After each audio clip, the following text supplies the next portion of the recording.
Everyone, welcome back to my YouTube channel गायरस रीड। कैसे हैं आप सभी। तो जैसे कि हम लोग नॉर्थ सीट का प्रिपरेशन कर रहे थे, नॉर्थ सीट के प्रिपरेशन में एनक्लेस सॉन्डर्स की थ्योरी हैंड रिटन जो है, इतना जल्दी तो हम सारे एनक्लेस कंप्लीट नहीं कर पाएंगे, लेकिन मेरा कोशिश है कि जितना हो सके उतना हम कंटिन्यू रखेंगे, क्योंकि नॉर्थ सीट का एग्ज़ाम तो हर 6 मंथ पे होते रहता है। और एनक्लेस की बुक पढ़ना एग्ज़ाम के टाइम में या कभी भी बहुत टफ़ है, इंसान बोर हो जाता है क्योंकि इसकी लैंग्वेज टफ़ है। इसीलिए जिसको इजी लगता है वो ठीक है, लेकिन जिसके सबके लिए इजी नहीं है, तो इसलिए मैंने उसको बहुत शॉर्ट नोट्स की तरह बनाया है। बहुत जो भी इंपॉर्टेंट है उसको मैंने सिंपल लैंग्वेज में बनाया है। बहुत इन्फॉर्मेटिव क्लास रहने वाली है, तो क्लास चैनल को सब्सक्राइब कर दीजिए, क्लास को लाइक कर दीजिए, बने रहिए हमारे साथ। चलिए आज की क्लास में हम फिर से थियरी पढ़ेंगे। थियरी जो है हम 50 नंबर का चैप्टर पढ़ेंगे, जिसमें कि क्या है, पोस्ट ऑपरेटिव और प्री ऑपरेटिव केयर है। ठीक है, तो प्री ऑपरेटिव आज पढ़ते हैं, फिर कल हम लोग पोस्ट ऑपरेटिव के बारे में पढ़ेंगे। तो ये देखिए, प्री ऑपरेटिव नर्सिंग केयर में क्या होता है। प्री ऑपरेटिव में क्या है, पहला हमारा ऑब्टेन इन्फॉर्म कंसेंट। ठीक है, क्या करते हैं, इन्फॉर्म कंसेंट लेते हैं। फिर क्या है, सर्जन की रिस्पॉन्सिबिलिटी होता है explain all the procedure and query of the patient. ठीक है, सर्जन की रिस्पॉन्सिबिलिटी क्या होती है कि वो जो भी पेशेंट की क्वारी है और प्रोसीजर से उसके बारे में बताएंगे। उसके बाद से क्या होता है, consent is written agreement about surgery. ठीक है, कंसेंट क्या है कि ये नहीं वर्बल कंसेंट दे दिए तो मान लेंगे, नहीं, आपको क्या हमेशा कंसेंट जो है वो रिटन फॉर्म में होना चाहिए। ठीक है, एक्सप्लेन जब सारा चीज़ एक्सप्लेन कर देता है, जो भी उसकी क्वारी सब कुछ करने के बाद डॉक्टर जो है उनसे एक रिटन साइन लेते हैं, जिसको हम कंसेंट कहते हैं। ठीक है, तो वो डॉक्यूमेंटेड होता है। ठीक है, नेक्स्ट हमारा nursing is only witnessed here. ठीक है, ये कंसर्ट से रिलेटेड जो भी क्वेश्चन आता है उसमें ये भी पूछता है कि नर्स का रिस्पॉन्सिबिलिटी है किसका, तो नर्स नहीं लेती है, नर्स सिर्फ एक विटनेस के तौर पे वहाँ पे खड़े रहती है। कंसर्ट लेना डॉक्टर का काम है। ठीक है, फिर हमारा माइनर एज कितना होते हैं, एज अगर 18 ईयर्स से कम है तो यंगर देन, या फिर अगर 18 ईयर्स है तो पेरेंट्स और लीगल गार्जियन की ज़रूरत होती है। ठीक है, 18 ईयर्स से कम एज के कम बच्चों के जो है वो हम कंसर्ट के लिए एलिजिबल नहीं होते, उनके लीगल गार्जियन या पेरेंट्स की ज़रूरत होती है। नेक्स्ट हमारा client who not conscious need legal guardian authority और साइन। ठीक है, जो भी पेशेंट जो है वो लीगल कॉन्शियस नहीं है, अनकॉन्शियस पेशेंट है, तो उसके लिए क्या है, लीगल गार्जियन और अथॉरिटी के साइन की ज़रूरत होती है। तो ये हमारा रहा प्री ऑपरेटिव का पहला हमारा कंसर्ट के बारे में। ठीक है, उसके बाद से हम देखते हैं उसी में क्या है, हमारा एक है लीगल गार्जियन। साइकेट्रिक पेशेंट जो होता है, ये भी क्वेश्चन पूछा गया एग्जाम में बहुत बार। साइकेट्रिक पेशेंट जो होता है has right to refuse treatment. ठीक है, क्या होता है, साइकेट्रिक पेशेंट के पास राइट होता है कि वो ट्रीटमेंट को रिफ्यूज़ कर दे, एंड राइट ट्रीटमेंट कोर्ट में टेक डिसीजन फॉर देमसेल्फ। ठीक है, उसके लिए कौन डिसीजन लेगा, कोर्ट डिसीजन लेगा। ठीक है, no sedative give to patient until consent. जब तक पेशेंट आपको कंसर्ट नहीं दे देता, कोई सेडेटिव नहीं देता है, और पेशेंट अगर अनकॉन्शियस है तो भी उससे कंसर्ट नहीं लेना, उसके लीगल गार्जियन से लेना है। ठीक है, टेलीफोनिक कंसर्ट केस जो होता है, टू नर्स, अगर टेलीफोनिक कंसर्ट केस अगर कोई इमरजेंसी आए तो उस टाइम अगर टेलीफोनिक कंसर्ट ले रहे हैं, उस केस में क्या होता है कि 2 नर्स और 1 डॉक्टर ज़रूरत होता है विटनेस के तौर पे। क्या होता है, 2 नर्स और 1 डॉक्टर की ज़रूरत होती है विटनेस के तौर पे। ठीक है, नेक्स्ट हम देखते हैं बी नंबर का है हमारा न्यूट्रिशन। न्यूट्रिशन से क्या रिलेटेड हम बताते हैं प्री ऑपरेटिव केयर में, review the surgeon prescription regarding the NPO। ठीक है, बिफोर सर्जरी, ये B/R जो लिखा है बिफोर सर्जरी होता है। मतलब क्या कि सर्जरी से पहले जो है देखना है कि किस टाइप का सर्जरी है, डॉक्टर क्या प्रिस्क्राइब किया है, पेशेंट को नथिंग बाय माउथ NPO में रखना है कि नहीं रखना, ये चीज़ देखना हमारा काम होता है। ठीक है,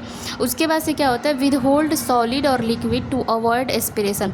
और क्या करते हैं, सॉलिड और लिक्विड जो होता है उसको विद होल्ड करते हैं, ताकि पेशेंट जो है, पेशेंट को सर्जरी के दौरान एस्पिरेट ना करे। ठीक है, कितना देर NPO रखते हैं, 6 से 8 घंटे prior to gas general anaesthesia.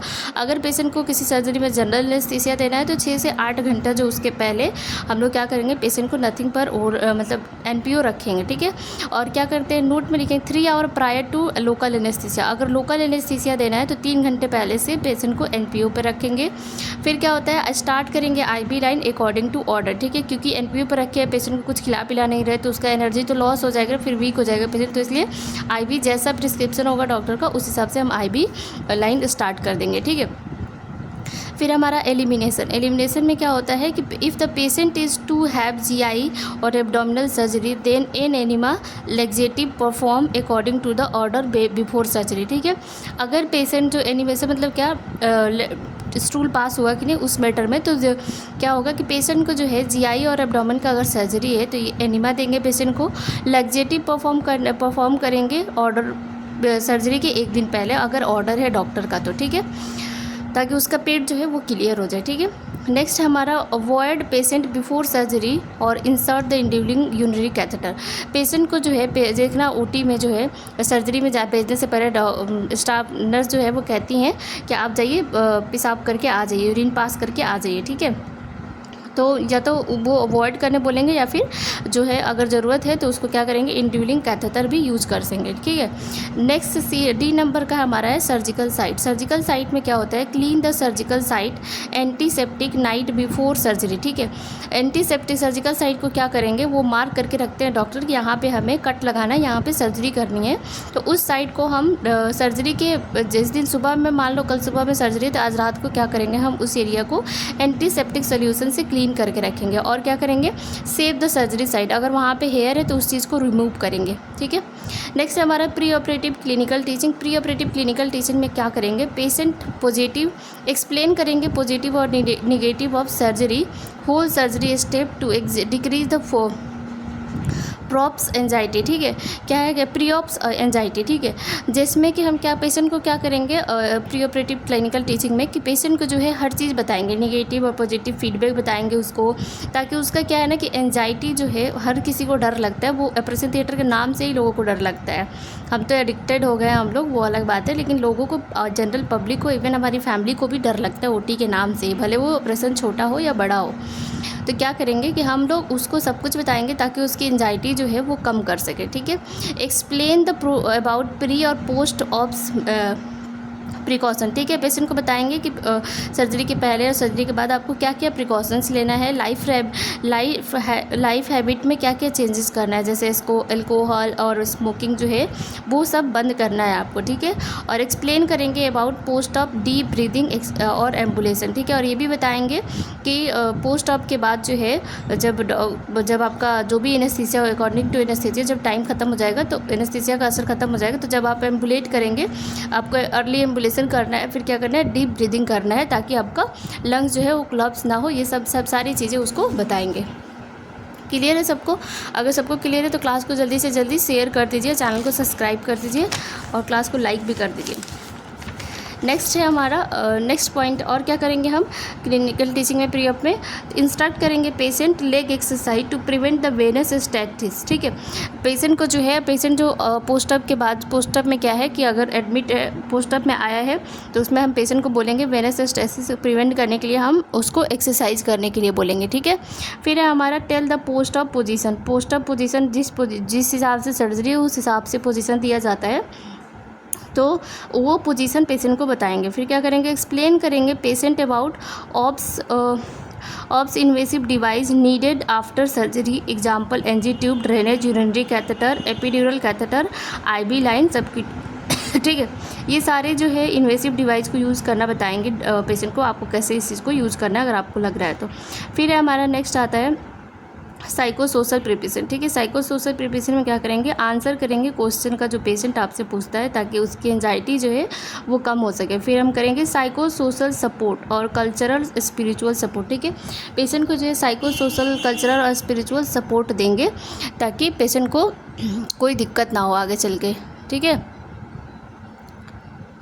ठीक है, और क्या करेंगे हम फिर प्री ऑप चेकलिस्ट जो है वो चीज़ देखेंगे हम लोग। तो क्या करेंगे पेशेंट का आइडेंटिफिकेशन ब्रेसलेट देखेंगे, एलर्जी देखेंगे, पेशेंट का लेटेक्स का चेक करेंगे, फिर कांस्टेंट लैब वैल्यू चेक करेंगे और फिर क्या करेंगे यहाँ पे ऑल रिकॉर्ड करेंगे पेशेंट का सारा डाटा और फिर पेशेंट का वाइटल साइन चेक करेंगे और ब्लड ग्लूकोज लेवल चेक करेंगे।